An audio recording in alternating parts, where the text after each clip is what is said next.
ચોમાસાની ઋતુને લીધે વારંવાર થતી બીમારીઓથી બચવા શું કરવું? તો કિચન સિરીઝમાં આજે આપણે કેલ્શિયમ આયર્નથી ભરપૂર મિની થાળી બનાવીએ, જેમાં બધી સ્વાદિષ્ટ વાનગીઓ અઠવાડિયામાં 2 વખત બનાવી અને ઉપયોગમાં લેવાથી ચોમાસામાં પણ તાજા માજા અને લાલ ચટક રહી શકાય છે. અને આ થાળીમાં રોટલીમાંથી જ એક મીઠી અને કેલ્શિયમ આયર્નયુક્ત હેલ્ધી વાનગી બનાવવાના છીએ, જે બધાને પોતાનું બાળપણ ચોક્કસ યાદ કરાવી દેશે. તો ચાલો બનાવવાનું શરૂ કરીએ. આજે બધી વસ્તુનું માપ 2 વ્યક્તિ જમી શકે ને તેટલું લીધું છે. અહીં મેં 500 ગ્રામ પાલકની ભાજી લીધી છે. આયર્નયુક્ત પાલક 12 માસ ખાવાથી લોહીમાં હેમોગ્લોબિન ક્યારેય ઘટતું નથી. પણ આજે આપણે પાલકમાંથી એક અલગ જ શાક બનાવશું, જે મોટા તો શું, નાના બાળકો પણ વારંવાર માગી અને ખાશે. અહીં બધી પાલકનો પાછળનો ભાગ કટ કરી લીધા પછી આ પાલકને પહેલાં પાણીમાં ઘસી અને સાફ કરી લઈશું અને કિચન ટોવેલ પર કોરી કરવા રાખશું, જેથી માટી ધૂળ કચરો નીકળી જાય.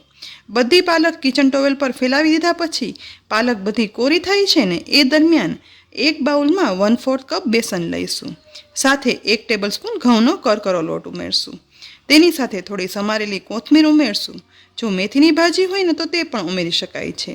હવે મસાલામાં 1 ટીસ્પૂન ખાંડ, અડધી ટીસ્પૂન લાલ મરચું પાવડર, 1/8 ટીસ્પૂન હળદર પાવડર, 1/8 ટીસ્પૂન હિંગ અને 1/8 ટીસ્પૂન બેકિંગ સોડા, સાથે 1/4 ટીસ્પૂન મીઠું અને 1 ટીસ્પૂન તેલ ઉમેરી બધું ચમચી વડે મિક્સ કરી દઈશું. મિક્સ કર્યા પછી જોઈતું પૂરતું પાણી ઉમેરતા જઈ મિક્સ કરી અને કોઠણ લોટ બાંધવાનો છે. અહીં કઠણ આવો લોટ બંધાઈ જાય ને એટલે હવે હાથમાં થોડું એવું તેલ લગાવી લઈશું અને બેસનના લોટમાંથી થોડો લોટ હાથમાં લઈ આવી બટન જેવી નાની નાની ઢોકળી વાળી લઈશું. આવી ઢોકળી પાલકના શાકનો સ્વાદ પણ વધારી દેશે અને પાલકનું શાક ખાવાની ના પાડતા બાળકો પણ જોઈને આ શાક ખાવા માંગશે અને હોશે હોશે ખાશે. બટન સાઇઝની બધી ઢોકળી વળી ગઈ છે, પણ આજે આપણે આ શાકમાં એક અલગ રીતે ઢોકળી બાફશું. તો બીજી સાઈડ પાલક પણ કોરી થઈ ગઈ છે, તો આ રીતે થોડી મોટી દાંડી કાઢી અને નાની દાંડી સહિત જ પાલકને કટ કરી લેવાની છે. પાલકના પાન જેટલા ગુણો પાલકની ડાળીઓમાં પણ હોય છે, જેથી આ કૂણી ડાળીઓ શાકમાં ઉમેરવાથી તેના ગુણો પણ મળી રહે છે.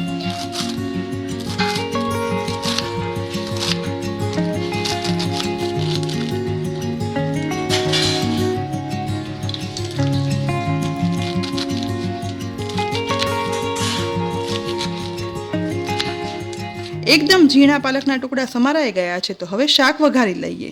અહીં ગરમ થતી પેનમાં 3 ટેબલસ્પૂન જેટલું તેલ ગરમ કરવા ઉમેરશું. ગરમ થયેલા તેલમાં અડધી ટીસ્પૂન રાઈ, અડધી ટીસ્પૂન જીરું, 1/8 ટીસ્પૂન હિંગ ઉમેરી દઈશું.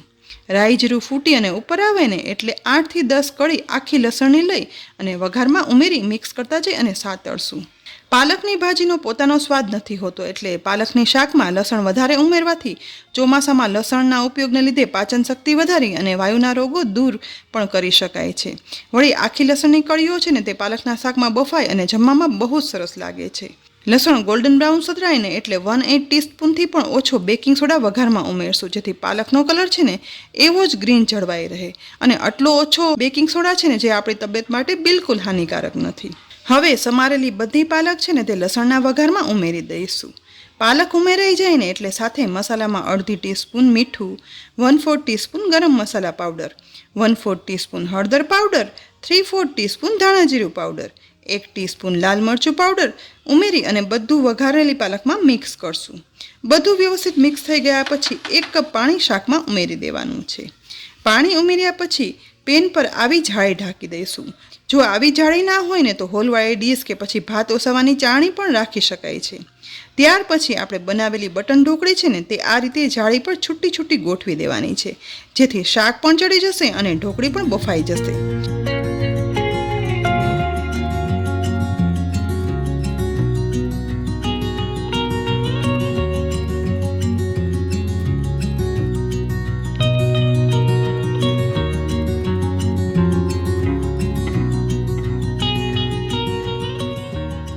બધી ઢોકળી ગોઠવાઈ ગયા પછી હવે તેના ઉપર ઢાંકણ ઢાંકી દઈશું, જેથી એકસાથે શાક ચડી જાય, ઢોકળી બફાઈ જાય અને ગેસની પણ બચત થાય. શાક ચડે છે ને એ દરમિયાન આપણે શાક સાથે ખવાઈને તેવી ઘઉં બાજરાની રોટલી માટેનો લોટ બાંધી લઈએ, જેના માટે અડધો કપ બાજરીનો લોટ અને અડધો કપ ઘઉંનો લોટ લઈશું. અડધી ટીસ્પૂન તેલ ઉમેરી દઈશું અને હવે જોઈતું પૂરતું પાણી ઉમેરતા જઈ રોટલીનો સોફ્ટ લોટ બાંધી લેવાનો છે. ચોમાસા દરમિયાન ફક્ત ઘઉંની રોટલી ખાવાના બદલે ઘઉં બાજરીની રોટલી ખાઈએ ને તો પચવામાં હળવી લાગે, સાથે સાથે કેલ્શિયમથી ભરપૂર બાજરીના અનેક ગુણો પણ આપણને મળે. આજે આપણે આ લોટમાંથી રોટલી તો બનાવશું, પણ આ રોટલીના ઉપયોગથી આ થાળીમાં ખાઈ શકાય ને તેવી કેલ્શિયમ આયર્નયુક્ત મીઠી વાનગી બનાવશું, જે બધાને પોતાનું બાળપણ ચોક્કસ યાદ કરાવી દેશે. રોટલીનો લોટ બંધાઈ જાય ને એટલે સહેજ એવું તેલ ઉમેરી લોટને મસળી લઈશું. ઢાંકણ ઢાંકી લોટને કૂણવવા રાખશું. બીજી તરફ શાકનું ઢાંકણ ખોલી અને જોઈશું. અહીં શાકમાં ઉપર બફાવ રાખેલી ઢોકળી બફાઈ અને સાઈઝમાં થોડી મોટી થઈ છે. તો હવે પહેલાં બધી ઢોકળીની સાઈઝ ચેન્જ કરી લઈશું.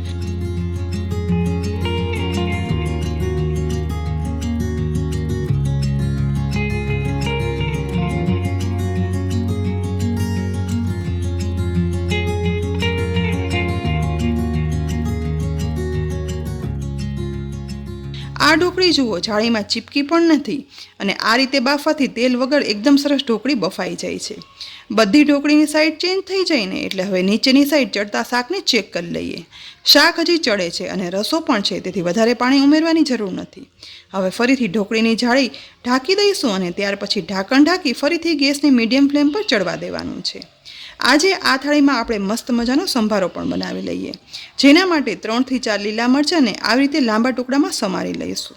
હવે ગેસની લો ફ્લેમ પર એક પેનમાં 1 ટીસ્પૂન જેટલું તેલ ગરમ કરવા ઉમેરશું. હવે તેમાં અડધી ટીસ્પૂન રાઈ અને અડધી ટીસ્પૂન સૂકી મેથી દાણા અને 1/8 ટીસ્પૂન હિંગ ઉમેરી બધું મિક્સ કરી અને મેથી ગોલ્ડન બ્રાઉન સતરાઈ જાય ને એટલે તેમાં સમારેલા મરચાં પણ ઉમેરી દઈશું. સાથે 3/4 ટીસ્પૂન ધાણા જીરું પાવડર, 1/8 ટીસ્પૂન હળદર પાવડર અને અડધી ટીસ્પૂન મીઠું ઉમેરી દઈશું. બધું સરસ રીતે મિક્સ કરી દેવાનું છે. સહેજ એવા મરચાં સતરાઈ જાય ને એટલે તેમાં 1 ટીસ્પૂન દહીં ઉમેરશું અને મરચાંમાં મિક્સ કરી સાતળશું. દહીં ઉમેરવાથી મરચાંમાં દહીંની ખટાશ સાથે ક્રીમીનેસ પણ આવે છે, જેથી નોર્મલ વઘારેલા મરચાં કરતાં બિલકુલ અલગ સ્વાદ અને ટેક્સચરના આ મરચાં બને છે અને સ્વાદમાં તે બહુ સરસ લાગે છે. હવે તૈયાર થયેલા મરચાંને આપણે એક ડીશમાં કાઢી પણ લેવાના છે. આટલું કર્યું ને એ દરમિયાન શાક ચડી ગયું છે તો તેને ચેક કરી લઈએ. અહીં ઢોકળી બધી ચડી ગઈ છે, નીચેની બાજુ શાક પણ સરસ ચડી ગયું છે અને પાલકની સાથે લસણની કળીઓ પણ ચડી ગઈ છે અને આ શાકની સુગંધ પણ એકદમ સરસ આવી રહી છે. તો બાફેલી હવે આ ઢોકળી છે ને તે શાકમાં ઉમેરી દઈશું.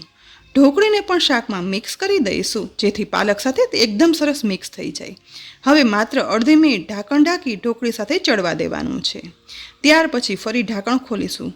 જુઓ, શાકમાંથી તેલ છૂટું પડી ગયું છે અને બટન ઢોકળી પણ સરસ ચડી અને પાલકમાં મિક્સ થઈ ગઈ છે.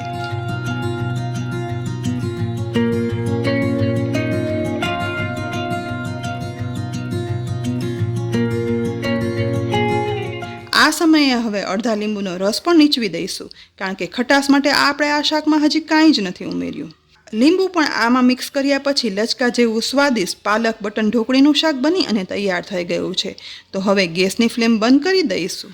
બીજી તરફ રોટલીનો કૂણવા રાખેલ લોટમાંથી હવે આપણે રોટલી બનાવી લઈએ, જેના માટે પહેલાં લુવા વાળી લઈશું અને ત્યાર પછી એક લુવાને આ રીતે કોરા લોટની મદદથી રોટલી પણ વણી લઈશું. વણાયેલી રોટલીને ગેસની મીડિયમ ફ્લેમ પર ગરમ થયેલા તવામાં રાખી બંને સાઈડ થોડી શેકાઈને એટલે ડાયરેક્ટ ફ્લેમ પર શેકી લઈશું. ઘઉંની રોટલીની જેમ જ બાજરી ઘઉંની રોટલી પણ એકદમ ફૂલી અને દડા જેવી થાય છે. તૈયાર થયેલી રોટલીને ગેસ પરથી નીચે ઉતારી એકદમ વ્યવસ્થિત કિનારી સુધી ઘી લગાવી લેવાનું છે. બનેલી રોટલીને હાથમાં લેતા જુઓ, ઘઉંની રોટલી જેટલી જ કૂણી માખણ જેવી આ રોટલી બની છે. પણ આજે આપણે આ રોટલીમાંથી કંઈક મીઠી વાનગી બનાવવાના છીએ, માટે પહેલાં બધી રોટલી બનાવી અને તૈયાર કરી લઈશું. અહીં હવે રોટલી બની અને તૈયાર છે. તો તૈયાર થયેલી ઘઉં બાજરાની રોટલીમાંથી નીચેથી કૂણી 2 રોટલી લઈ એક બાઉલમાં રાખી દઈશું. હવે તેમાં લગભગ 2 ટેબલસ્પૂન જેટલો દેશી ગોળ ઉમેરી દેવાનો છે. ગોળ ઉમેરાઈ જાય ને એટલે તેમાં લગભગ 2 થી 3 ટેબલસ્પૂન ચોખ્ખું ઘી ઉમેરી દઈશું. ઘી ઉમેરાઈ ગયા પછી હાથ વડે બધું મસળી અને મિક્સ કરશું. જોતાં જ યાદ આવી ગયું ને કે આ તો ઘી ગોળ રોટલીનો લાડવો. તો હા, ગોળ, ઘી, ઘઉં, બાજરીના કારણે કેલ્શિયમ આયર્નયુક્ત હેલ્ધી આ ઘી ગોળ રોટલી આપણે નાના હતા ને ત્યારે બહુ જ ખાતા.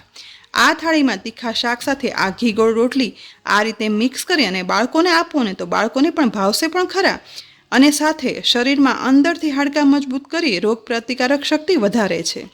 બધું મિક્સ કરી અને ઘી ગોળ રોટલી મિક્સ થઈ ગયા છે. તો હવે થાળી પણ પીરસી લઈએ. થાળીમાં પ્રથમ બટન ઢોકળી પાલકના લસણવાળા સ્વાદિષ્ટ શાક પીરસશું. સાથે ઘઉં બાજરીની રોટલી પીરસી લઈએ. હવે દહીંની ક્રીમીનેસ સાથે વઘારેલા સ્વાદિષ્ટ મરચાં પીરસીએ અને સાથે ઘઉં બાજરી રોટલી ઘી ગોળને મિક્સ કરી બનાવેલા મીઠા લાડવા પીરસીએ. અથાણા અને દહીં સાથે આવી થાળી જો ચોમાસામાં અઠવાડિયામાં 2 વખત બનાવીને ખાશો ને તો ક્યારેય બીમાર નહીં પડો અને તાજા માજા લાલ ચટક રહેશો. તો ફ્રેન્ડ્સ, આજની આ થાળીની બધી વાનગીઓ તમને કેવી લાગી કોમેન્ટ બોક્સમાં લખી અને જરૂરથી કહેજો. સાથે જ રેસીપી ગમી હોય ને તો લાઈક કરી અને શેર કરજો. અને હા, આ વિડીયો જો તમે YouTube પર જોઈ રહ્યા હો ને તો અમારી ચેનલને સબસ્ક્રાઈબ કરી બાજુમાં આપેલ બેલ આઇકન પ્રેસ કરી દેજો. અને આ વિડીયો જો તમે ફેસબુક પર જોતા હો ને તો અમારા ફેસબુક પેજને લાઈક કરી અને ફોલો કરજો, જેથી આવી ઉપયોગી અનેક રેસીપીના વિડીયો તમે દરરોજ જોઈ શકો. ફરી મળશું ઉપયોગી રેસીપી સાથે. ત્યાં સુધી આવજો.